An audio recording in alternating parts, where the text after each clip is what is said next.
Hello everyone. Today we are going to start a new topic, properties of determinants. In this topic, we will study about the six properties of the determinants. This topic always takes the 4 marks or 6 mark questions in the board every year, it depending on the length of the questions. Let's we start the topic properties of determinants.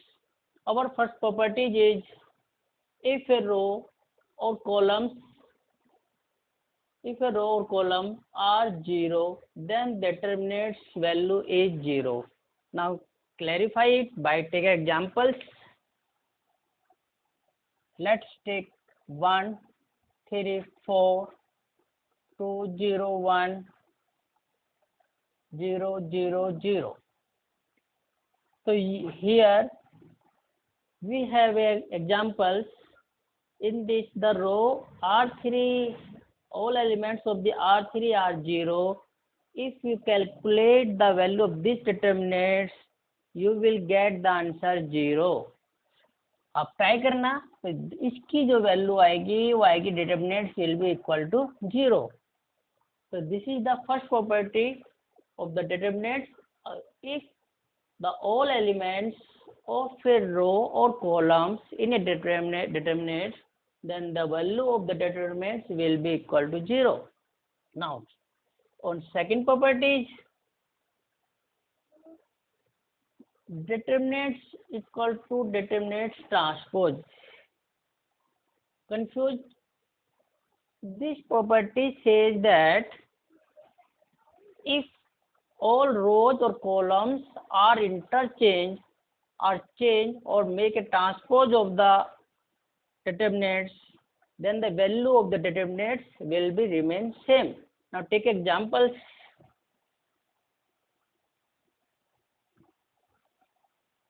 A is equal to 2, 3, 4, 5, 6, 2, 0, 1, 3.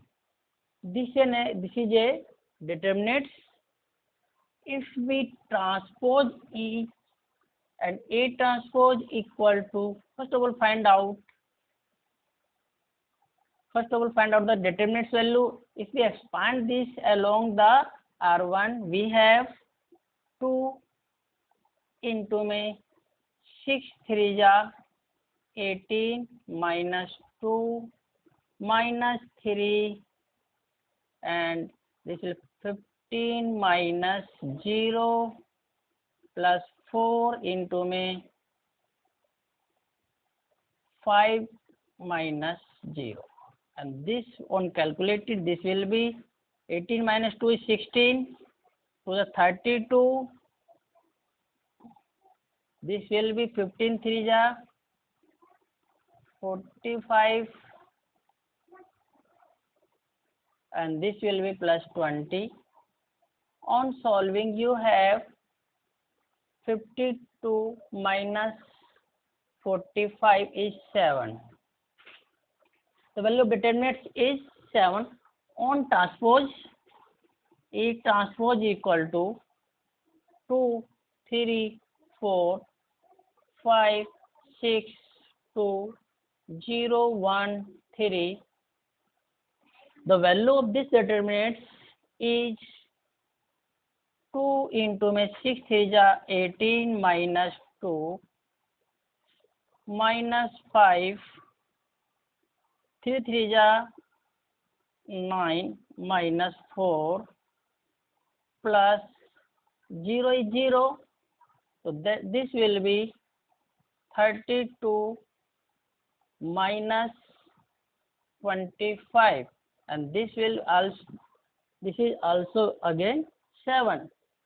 तो अगर आप किसी भी determinants को transpose कर दो, निकाल दो, उसकी रोज और कॉलम को का ट्रांसपोज कर दो, तो उसकी वैल्यू में कोई चेंज नहीं आता. This is the example of the second properties. Now take the third properties. Third properties is also very easy. In this third properties you have, if two rows or columns are identical, or proportional, then the value of determinants, sorry, if the two rows or columns are interchanged, then the value of determinants will be negative of the determinants. Now take examples. Let A is equal to 2, 3, 4, 2, 1, 0, 5, 0, 2. आपने यहाँ example लिया, इसमें आपने बताया if two rows और two columns are interchange, तो आप अगर इन दोनों रो को मैं चेंज कर देता हूँ, suppose we have R1 interchange R2, तो we have a new determinants, ये आपका क्या आएगा, ये रो ऊपर पहुंच जाएगी 2, 1, 0, 2, 3, 4, 5, 0, 2, and this will be,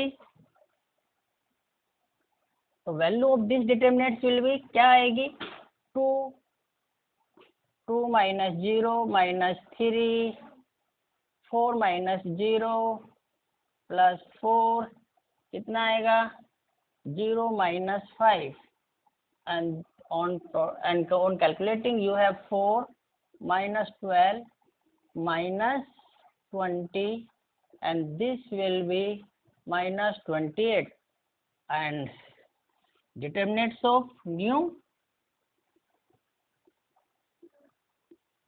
all you will get 2 into 3 to the 6 minus 0 minus 1, 4 minus 20 plus 0 is 0. So 12 minus, this is minus, and also this is also minus, also minus, तो ये आपका कितना जाएगा, this will be equal to 16, this is equal to 28. So here you have seen that this is minus 28, this is 28. तो हमारे third property वो यही कहती है कि अगर आप किसी दो रोज और कॉलम को इंटरचेंज करते हैं, तो जो पहले डिटरमिनेंट्स की वैल्यू थी, बाद वाले डिटरमिनेंट्स की वैल्यू उसके नेगेटिव के इक्वल होगी। तो ये यहाँ पर आपने दिखा दिया कि हाँ ये इसके नेगेटिव के इक्वल है। ये हमारी थर्ड प्रॉपर्टी थी। Now come on fourth properties. और fourth properties is two rows और two columns are identical or proportional, then value of determinants will be equal to 0. Now let us take examples. A equal to 2, 4, 3, 2, 0, 1, 2, 4, 3. So this is a example of properties number 4. If two rows or columns are identical or proportional, then the value of determinants is equal to 0. So here R1 and R2 are identical because 2, 2, 4, 4, 3, 3. These are the identical. If these are identical, so value of determinants will be equal to 0. Now this is the meaning of identical. What is the proportionality? If we take another examples, A equal to 2, 1, 3, 2, 5, 6 and 4, 2, 6. तो यहाँ देखिए आप, the first row and third row, 2 by 4 is 1 by 2, 1 by 2, 3 by 6 is also 1 by 2. Therefore, these two rows are proportional.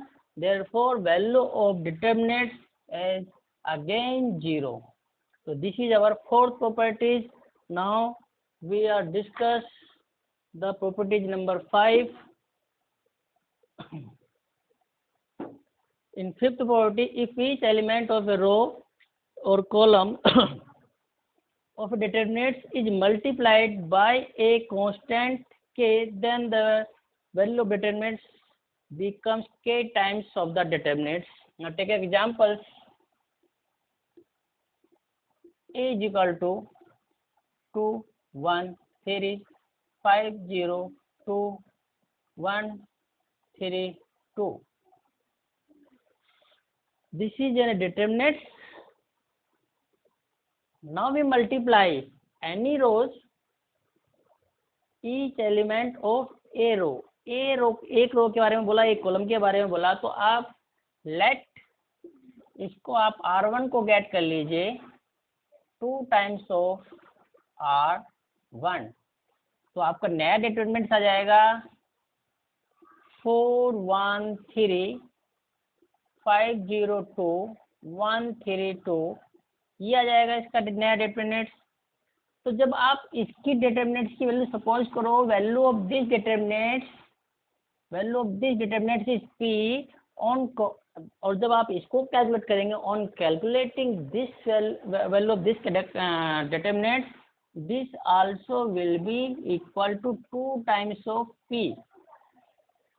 तो यही property आपकी fifth property कहती है, अगर आप किसी भी रो या कॉलम को किसी नंबर से मल्टीप्लाई कर देते हैं और उसका फिर दोबारा से डिटरमिनेंट निकालेंगे तो वो उसके उतने ही टाइम्स की आएगी। जैसे अगर इसकी वैल्यू डिटरमिनेंट की वैल्यू P है, तो मल्टीप्लाई करने के बाद जो डिटरमिनेंट आपके पास आएगा उसकी डिटरमिनेंट की जो वैल्यू आएगी वो उससे उतने ही टाइम्स होगी।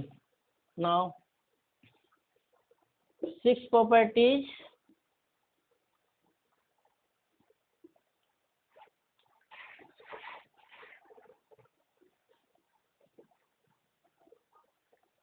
सिक्स प्रॉपर्टीज में आपको मैं बताने जा रहा हूँ कि 6 प्रॉपर्टीज में आपके पास अगर किसी डिटरमिनेंट्स में रो या कॉलम में प्लस में करके दिया हुआ है कुछ, तो उसको आप 1 और मोर डिटरमिनेंट्स की फॉर्म में कन्वर्ट कर सकते हैं। ये हमारी 6 प्रॉपर्टीज है। तो एक एग्जांपल लेके समझ लेते हैं इसको। जैसे आपके पास है 2 + x 3 + y 4 + z 2 3 4 1 2 0। आपके पास ये डिटरमिनेंट्स है, तो आप इस डिटरमिनेंट्स को एक्सप्रेस कर सकते हैं ऐसे। तो we will express this determinants along या with respect to the first row. This will be, हमारी जो फर्स्ट रो बनेगी वो इन एलिमेंट से बनेगी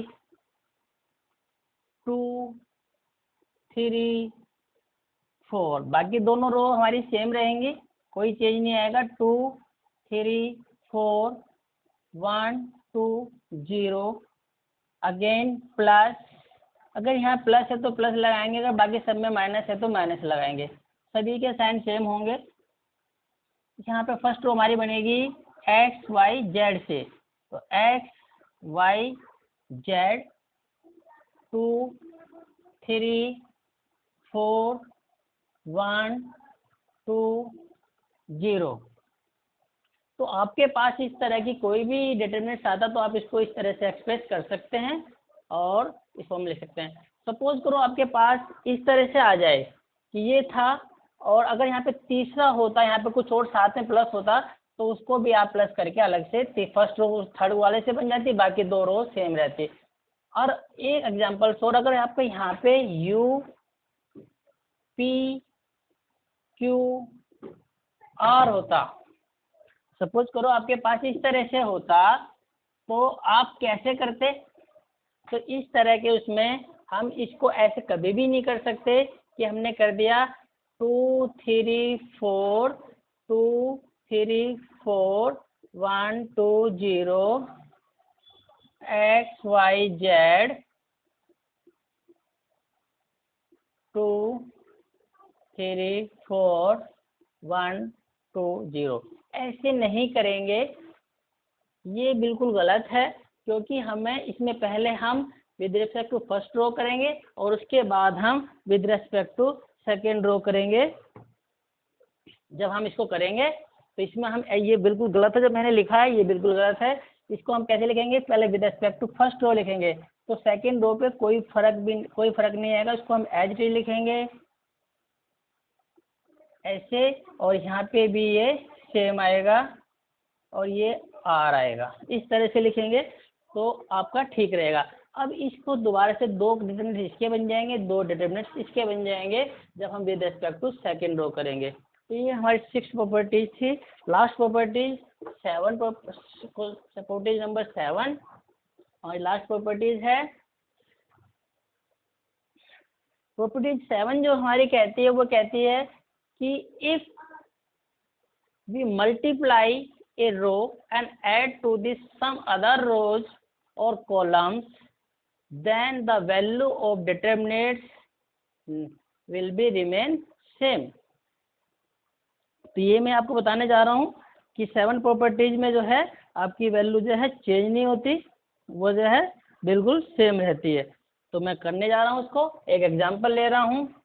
ये कहते हैं, जैसे हम कहते हैं कि सपोज करो आपने ये property number 7 C1 get C1 plus K times of C2। आपने फर्स्ट कॉलम को कैसे मल्टीप्लाई करके फर्स्ट कॉलम के साथ ऐड कर दिया, जो आपको नया डिटर्मिनेंट्स मिलेगा तो उसकी वैल्यू भी चेंज नहीं होगी। ये हमारी 7 प्रॉपर्टीज बोलती है। मैं इसके लिए एग्जांपल लेके आपको दिखाता हूँ। 2 3 4 1 0 5 7 3 2।